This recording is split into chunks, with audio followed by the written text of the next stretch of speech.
What's up guys, it's Ryan and you're watching Ryan Vision. If you haven't already, make sure you like the video and subscribe for more. Got tons of videos of this Jeep, everything that's been done to it and everything that's going to be done to it will be covered. So make sure you subscribe, that way you don't miss out on anything. Today I'm going to show you some changes I did to the cooling system. I got a Taurus 2-speed electric fan to replace my old 16-inch fan with a lower CFM, and it didn't have the right kind of shroud I needed, so basically it wasn't using much of the surface of the radiator. And I also got a B&M Supercooler. It's a transmission cooler, so let me show you those right now. Basically what was happening is, you know, up here in Northern California we get over 100 in the summertime, and when I was running the AC, because I recently recharged my AC system, it actually works now. When I was running the AC and then I would shut it off, the Jeep was actually hot enough that it would boil coolant out of the reservoir, and that scared me, so I stopped driving it, stopped using the AC until I could get it figured out. So this is what solved the problem for me if you've been running into it. I went on, it's either Jegs or Summit. They're both great sites, and I got this B&M Supercooler back there. It's specifically for cooling automatic transmission fluid, and I'll put the part number on here and the measurements. I forget. I want to say it's like 11 by 7 inches, and it's 3/4 thick. So and it's the stacked plate technology. And the cool thing about it is it's got this technology in it where it's controlled by viscosity. So basically in the morning, let's say your transmission fluid's cool, it won't run the cool fluid through this whole cooler, because then it's, you know, harder for it to warm up. And if you know anything about automatic transmissions, if the fluid isn't warm enough, things like overdrive and stuff like that won't always work. So what it does is it just kind of makes a shorter loop until it gets warm. Then it opens up and runs the fluid all the way through the cooler when it's warm enough. So that's pretty cool. And what that allows you to do is, if you have that technology on your cooler, you can actually bypass the factory transmission cooler, which is integrated into the radiator. So you can see that connector there, and then the other one toward the bottom. Because what this does is, you know, like in the winter time, it will run the transmission fluid through the radiator, and so the coolant that's running through the radiator also, it will warm up the transmission fluid. So that's good in the winter time. But in the summertime, when you're out on the trails and stuff, what actually ends up happening, or what I noticed in my case anyways, is the coolant would heat up the transmission fluid. And in my Jeep, you know, the motor likes to run right around 210 or just below that. And transmission fluid can run a lot cooler. It can run like, you know, as low as like 160, I think. So what ended up happening in my case is the transmission fluid would get warmed up to the engine temperature, but then out wheeling and stuff, it would just get hotter and hotter and hotter, and then in turn it would turn around, since it's going through the same radiator as the engine coolant, it would turn around and heat the engine coolant up, and then I would overheat and be bubbling out of the reservoir. So ended up bypassing this. And basically now the fluid just runs. I tapped into these transmission lines right there. So you can see I got a line coming from the transmission and a line going back to the transmission, and I just double clamped them there and ran some soft line. And the Supercooler kit did come with some soft line, like 4 feet of it. I had to go buy a little more. And then, you know, I just tucked it away the best I could, kind of hid it out of the way. And it's black, so it blends in pretty good, and then ran it over to the cooler.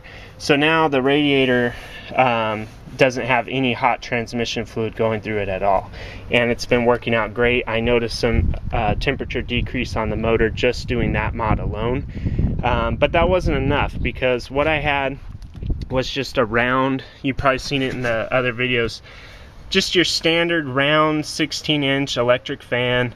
Didn't pull a lot of CFM, and the shroud was just a circle.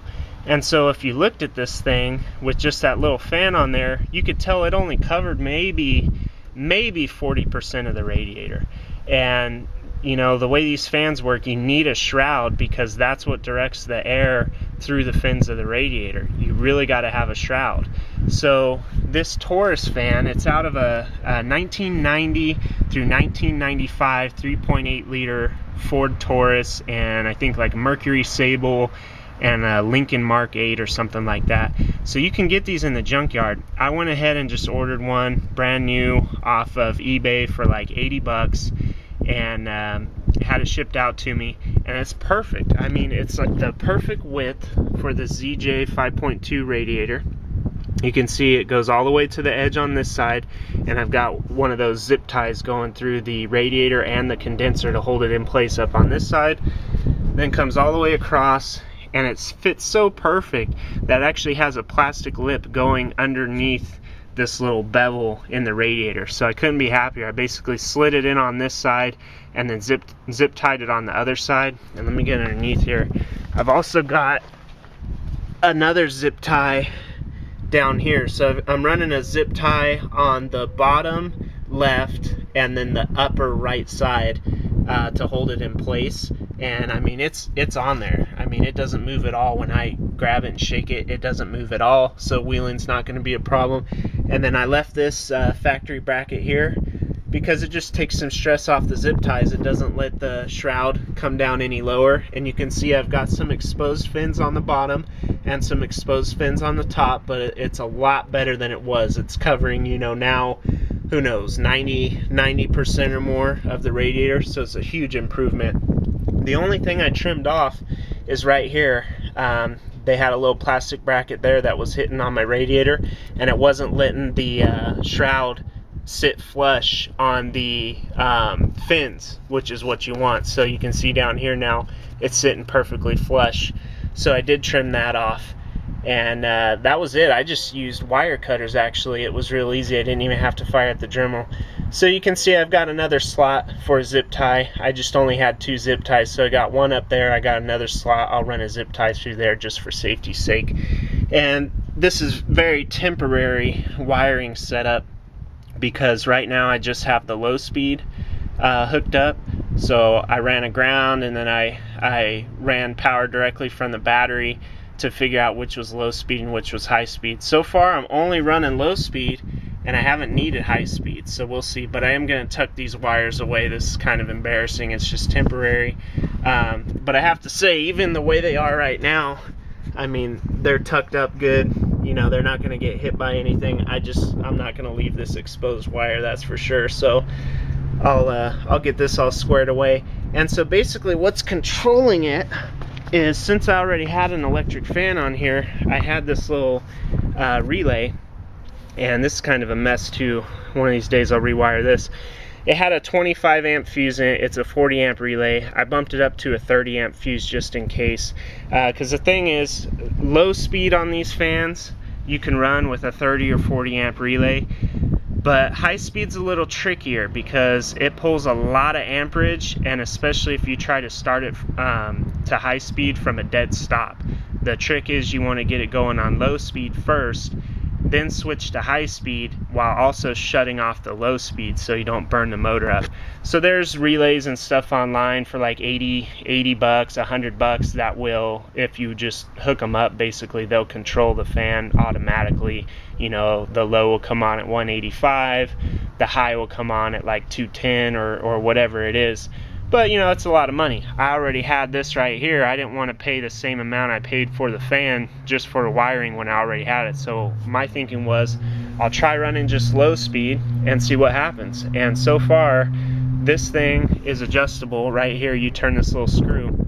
And so what I did was, I turned the screw forward a lot, so basically the fan wasn't going to click on at all. And I let the Jeep warm up until I could feel that the thermostat opened up. There was hot coolant flowing through the radiator hoses, and then I just kind of watched the temperature gauge. And when you can see, if you watch the gauge, you can tell when the thermostat opens and the coolant starts flowing. And shortly after that, I could tell the point where the motor just kept heating up. So I came over here, and I just, you know, it just took me maybe 10 minutes or so. I played with this. I just adjusted this. The fan would come on, and then it would bring the temperature back down, and then it would click off, and then the Jeep will warm back up, and it would click on and click off. So I just kept coming out here, adjusting this, then sitting inside while the Jeep was running, watching the gauge until I got it right where I wanted it. And so where it runs right now is probably right around 190, 195. on low speed. So basically the thermostat in this is set to 185, the actual thermostat that controls the coolant. So at 185 it opens, it lets the coolant start flowing, and then this fan comes on somewhere between like 190, 195. It comes on and it cools it back down to, you know, right in that range between basically it keeps it between 185 and 195. And that's without running the AC, because when you run the AC, what this relay also does is it's wired into the AC compressor, and whenever that compressor is running, this will click the fan on. So it'll run the fan all the time, because the AC compressor puts additional strain on the motor, and so you need the fan running all the time to keep everything cool. So got it all dialed in yesterday. It's working great. This was a really easy mod to do. It didn't take long at all. Basically what you have to do is remove this plate right here that goes across. So you just got a couple bolts here. You got two here on this side, 2 on the other side, and then you remove these, and then you remove these bolts here, and then you remove the grill. And the grill, if you've never taken a grill off these, it's super easy. There's a screw on each side right up here, and then there's also a screw on each side right here and right here. So you just pop the grill off, pop that plate off, and what that allows you to do is kind of lean the radiator back however you need to. And like that's what I did. I leaned the radiator back to get the supercooler in there, get that all mounted up. And then what it also allows you to do is things like the zip ties. It allows you to push those through the radiator and the condenser and cut them wherever you need to cut them. So real simple installation. You know, once you get the wiring and everything done, it's so easy to just slide this thing in there, zip tie it on, and you're good to go. And it's in there, you know, really snug and really secure. So I couldn't be happier, you know, for the little $80 that it cost me. And now I can run the AC. Doesn't matter if I run the AC or not. It can be 105, 110 degrees out. The Jeep does not overheat, and that's all I was looking for. So after I did this, I let the Jeep get hot again, and since I had bubbled some coolant out, once I got the Jeep hot, I just added some coolant in here to the full line. And you always want to do that when it's hot, because what happens is the coolant expands when it gets hot. So if you fill this tank to full when it's cold and then the Jeep gets hot, it's gonna, you know, spill coolant out of the reservoir. So make sure you only add coolant to the reservoir when it's hot.